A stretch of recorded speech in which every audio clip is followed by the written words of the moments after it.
মৃত্যুর ৩ মাস পর কবর থেকে তোলা হচ্ছে বৃদ্ধের লাশ।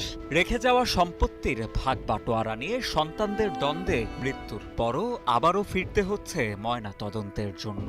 জীবিতাবস্থায় পরিবারের কতিপয় সদস্যদের নিয়মিত নির্যাতনের শিকার হতেন বলে দাবি করছেন স্থানীয়রা।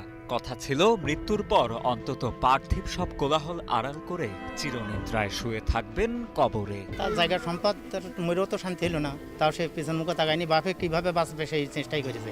এখন তো তার মরা লাশ নেই, তারা টানা হেঁচড়া করছে, এখন তো তারও মরেও সুখী হতে দিলে না। মৃত্যুর পরও সম্পত্তি যেন আগে ময়রা দেখো তোমার কেহ নাই, পারিবারিক দ্বন্দ্ব আর পাল্টাপাল্টি। স্বার্থে কেউ আঘাত বলছেন বাবা লাগিলে, আবার কেউ বলছেন স্বার্থে সম্পত্তির আঘাত জন্যই হত্যা করা হয়েছে লাগিলে, তাদের বাবাকে। কবর সেসব থেকে অভিযোগ আর লাশ মামলার প্রেক্ষিতেই উঠাবে ময়নাতদন্তের জন্য কবর ভাই। থেকে ওঠানো হলো বৃদ্ধ মরার হায়দার আলীর আগে মৃতদেহ। ময়রা ২৩ দেখো জানুয়ারি তোমার চাঞ্চল্যকর এই কেহ ঘটনাটি ঘটে নাই। যশোরের